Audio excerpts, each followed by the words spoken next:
Hi ಸ್ನೇಹಿತರೆ, welcome back ಅವರು job alert ಇನ್ Kannada YouTube ಚಾನಲ್ಗೆ. ಸ್ನೇಹಿತರೆ, RRB ಡಿ ಗ್ರೂಪ್ಗೆ ಸಂಬಂಧಿಸಿದಂತೆ ಅರ್ಜಿ ಸಲ್ಲಿಸಿದ ಪ್ರತಿಯೊಬ್ಬ ಅಭ್ಯರ್ಥಿಗಳು ಕೂಡ ನಿಮ್ಮದು ಸ್ಟೇಟಸ್ ಏನಾಗಿದೆ ಅಂತ ತಿಳಿದುಕೊಳ್ಳಬೇಕು. ಹಾಗಿದ್ದರೆ ಅದನ್ನು ಸ್ಟೇಟಸನ್ನು ನಮ್ಮ ಫೋನಿನಲ್ಲಿ ಯಾವ ರೀತಿ ತಿಳಿದುಕೊಳ್ಳೋದಂತೇಳಿ ಈಗ ಸ್ಟೆಪ್ ಬೈ ಸ್ಟೆಪ್ ಪ್ರತಿಯೊಂದನ್ನು ಕೂಡ ತಿಳಿಸ್ಕೊಡ್ತೀನಿ. ಅದೇ ರೀತಿ ನೀವೇನಾದರೂ ಮೊದಲ ಬಾರಿಗೆ ನಮ್ಮ ವಿಡಿಯೋ ನೋಡ್ತಿರೋ ತಪ್ಪದಿಂದ ಲೈಕ್ ಮಾಡಿ, ಇದೇ ರೀತಿ ಕಂಟಿನ್ಯೂಸ್ ಅಪ್ಡೇಟಿಗಾಗಿ ನಮ್ಮ ಚಾನಲ್ ಸಬ್ಸ್ಕ್ರೈಬ್ ಮಾಡಿಕೊಳ್ಳಿ. ಬನ್ನಿ ಸ್ನೇಹಿತರೆ, ನಿಮ್ಮ ಮೊಬೈಲಲ್ಲೇ ಅರ್ಜಿ ಸ್ಥಿತಿಗತಿಯನ್ನು ತಿಳಿದುಕೊಳ್ಳೋದು ಹೇಗೆ. ಸ್ನೇಹಿತರೆ, ನೀವೇನಾದರೂ RRB ಗ್ರೂಪ್ ಡಿಗೆ ಸಂಬಂಧಿಸಿದ ಸ್ಟಡಿ ಮಾಡ್ತಾ ಇದ್ದರೆ ಈ ನೋಟ್ಸ್ಗಳು ತುಂಬ ಉಪಯುಕ್ತ ಆಗ್ತಾರೆ. ಸ್ನೇಹಿತರೆ ಸಿಲೆಬಸ್ಸಲ್ಲಿರುವ ಕಂಪ್ಲೀಟ್ ಆಗಿ ನೋಟ್ಸ್ಗಳನ್ನು ಕೂಡ ಇರುತ್ತೆ. ಆಲ್ಮೋಸ್ಟ್ ಎಲ್ಲ ಸಿಲೆಬಸ್ ಕಂಪ್ಲೀಟ್ ಆಗಿರೋ ನೋಟ್ಸ್ ಕೂಡ ಇರ್ತಾವೆ. ಇಲ್ಲಿ ನಿಮಗೆ ಇಲ್ಲಿ ಸಂಬಂಧಿಸಿದಂತೆ GKಗೆ ಸಂಬಂಧಿಸಿದಂತೆ ನೋಟ್ಸ್ ಸಿಗ್ತಾವೆ. ಅದೇ ರೀತಿಯಲ್ಲಿ ನಿಮಗೆ ಸೈನ್ಸ್ಗೆ ಸಂಬಂಧಿಸಿದ ನೋಟ್ಸ್ ಸಿಗ್ತಾವೆ. ಅದೇ ರೀತಿ ಕರೆಂಟ್ ಅಫೇರ್ಸ್ಗೆ ಸಂಬಂಧಿಸಿದ ನೋಟ್ಸ್ ಸಿಗ್ತಾವೆ. ಅದೇ ರೀತಿಯಲ್ಲಿ ಮ್ಯಾಥ್ಸ್ ಮತ್ತು ರೀಸನಿಂಗ್ಗೆ ಸಂಬಂಧಿಸಿದಂತೆ ಕೈ ಬರೆದ ನೋಟ್ಸ್ ಕೂಡ ಇರ್ತವೆ. ಸ್ನೇಹಿತರೆ, ನೀವು ನೋಟ್ಸ್ ನೋಡ್ಬೋದು, ಈ ರೀತಿ ನೋಟ್ಸ್ ಇರ್ತದೆ. ಪ್ರತಿಯೊಂದು ಇದು ಸೈನ್ಸ್ಗೆ ಸಂಬಂಧಿಸಿದಂತೆ ನೋಟ್ಸ್ ಇರ್ತದೆ. ಇಲ್ಲಿ ನೋಡ್ಬೋದು ಯಾವ ರೀತಿ ಇದೆ, ಎಲ್ಲ ಟಾಪಿಕನ್ನು ಕವರ್ ಮಾಡಿದ ನೋಟ್ಸ್ ಇರ್ತಾವೆ. ಅದೇ ರೀತಿ ಈಗ ಭೌತಶಾಸ್ತ್ರ ಆಗಿರ್ಬೋದು, ಇಲ್ಲಿ ಜೀವಶಾಸ್ತ್ರ ನೋಡಿರ್ಬೋದು. ಅದೇ ರೀತಿ ನಿಮ್ಮದು ರಸಾಯನಶಾಸ್ತ್ರಕ್ಕೆ ಸಂಬಂಧಿಸಿದಂತೆ ಒಟ್ಟು ನೋಟ್ಸ್ಗಳು ಕೂಡ ಸಿಗ್ತಾವೆ. ಕೇವಲ 200 ರೂಪಾಯಿಗಾಗಿ ಈ ನೋಟ್ಸನ್ನು ಕೊಡ್ತಾ ಇದ್ದಾರೆ.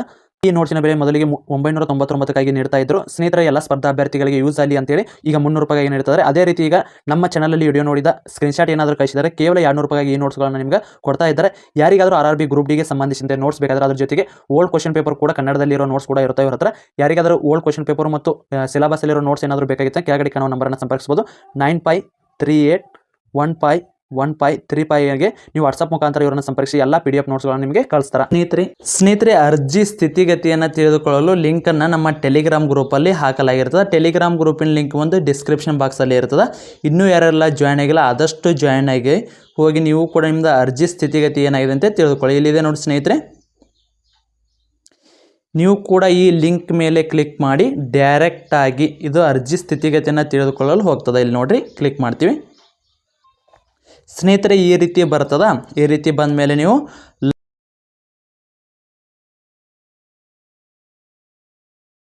ಕ್ಲಿಕ್ ಮಾಡಿದ ಮೇಲೆ ಇಲ್ಲಿ ನಿಮ್ಮ ಫೋನ್ ನಂಬರನ್ನು ಹಾಕ್ಬೇಕ್ರಿ.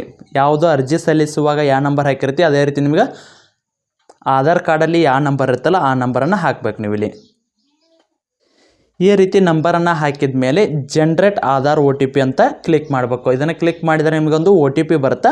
ಆ OTPಯನ್ನು ಇಲ್ಲಿ ಫಿಲ್ ಮಾಡ್ಬೇಕ್ರಿ. ಇಲ್ಲಿ ಫಿಲ್ ಮಾಡಿದ ನಂತರ ನೆಕ್ಸ್ಟ್ ಇಲ್ಲಿ ರಿಬೋಟ್ ಅಂತ ಆಪ್ಷನ್ ಇರುತ್ತೆ. ಅದರ ರಿಬೋಟ್ ಮೇಲೆ ಕ್ಲಿಕ್ ಮಾಡಬೇಕು. ಈ ರಿಬೋಟ್ ಮೇಲೆ ಅಲ್ಲಿ ಏನು ಹೇಳಿರ್ತಾರೆ ಮೋಟ್ರ್ ಸೈಕಲ್, ಅದು ಬೇರೆದವ್ರಿಗೆ ಬೇರೆ ಬೇರೆ ರೀತಿನ ಬರುತ್ತೆ. ನಿಮಗೂ ಕೂಡ ಮೋಟ್ರ್ ಸೈಕಲ್ ಬಂದರೆ ಇದರಲ್ಲಿ ಮೋಟ್ರ್ ಸೈಕಲ್ ಎಲ್ಲೆಲ್ಲಿದೆ, ಯಾವ ಇಮೇಜಲ್ಲಿ ಮೋಟ್ರ್ ಸೈಕಲ್ ಇದೆ ಅಂತೇಳಿ ನೀವು ಚಾಯ್ಸ್ ಮಾಡಿ ಓಕೆ ಕೊಟ್ಟರೆ ಇಲ್ಲಿ ನೋಡಿರಿ ಇದೊಂದರಲ್ಲಿದೆ, ಇದೊಂದು ಇವನ್ನ ಕ್ಲಿಕ್ ಮಾಡಿ ವೆರಿಫೈ ಅಂತ ಹೊಡೆದ್ರಂದ್ರೆ ಅದು ವೆರಿಫೈ ಆಗ್ತದೆ. ಹಿಂಗೆ ಬಂದ ಮೇಲೆ ನೆಕ್ಸ್ಟ್ ನೀವು ಇದನ್ನು ಲಾಗಿನ್ ಅಂತ ಹೊಡಿಬೇಕ್ರಿ. ಲಾಗಿನನ್ನು ಮಾಡಿದ ಮೇಲೆ ಈ ರೀತಿ ಬರ್ತದೆ ರೀ.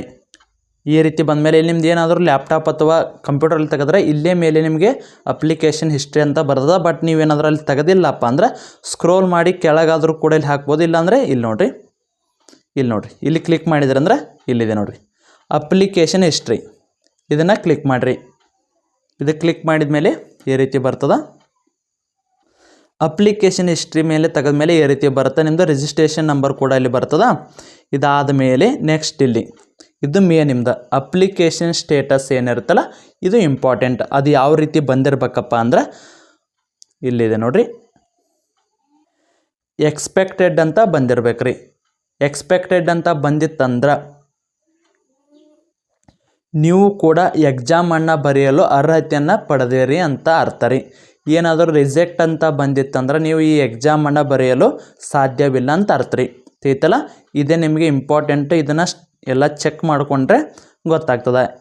ಈ ರೀತಿ ಬಂದಿತ್ತಂದ್ರೆ ನಿಮ್ಮದು ಎಕ್ಸಾಮನ್ನು ಬರೆಯಲು ನೀವು ಅರ್ಹತೆ ಪಡೆದಿರಿ, ಇಲ್ಲ ಅಂದರೆ ಇಲ್ಲ ಅಂತ ಹೇಳ್ರಿ. ತಿಳಿತಲ್ಲ, ಇದು ಬಂದು ನಿಮಗೆ RRB ಡಿ ಗ್ರೂಪ್ಗೆ ಸಂಬಂಧಿಸಿದಂತೆ ಅರ್ಜಿ ಸ್ಟೇಟಸನ್ನು ನೋಡಿದ್ರಿ. ಪ್ರತಿಯೊಬ್ಬರು ಕೂಡ ನೋಡ್ಕೊರಿ. ಇನ್ನು ಕೆಲವೇ ದಿನಗಳಲ್ಲಿ ನಿಮ್ಮದು ಎಕ್ಸಾಮ್ ಕೂಡ ಸ್ಟಾರ್ಟ್ ಆಕ್ಕವ್ರಿ. ಎಕ್ಸಾಮ್ ಬಂದು ಎಕ್ಸ್ಪೆಕ್ಟೆಡ್ ನವಂಬರ್ 17 ರೀ. ಇಲ್ಲಿ ಅಕ್ಟೋಬರ್ 30ಕ್ಕೆ ಕೇಸ್ ಮುಗಿದ ನಂತರ ಇದಕ್ಕೆ ಅಫಿಷಿಯಲ್ ಆಗಿ ಡೇಟ್ ಇನ್ನೊಮ್ಮೆ ಕೂಡ ಸೆಲೆಕ್ಟ್ ಮಾಡ್ತಾರೆ. ಬಟ್ ಎಕ್ಸ್ಪೆಕ್ಟೆಡ್ ನವಂಬರ್ 17 ಸ್ಟಾರ್ಟ್ ಆಗ್ತದೆ ರೀ.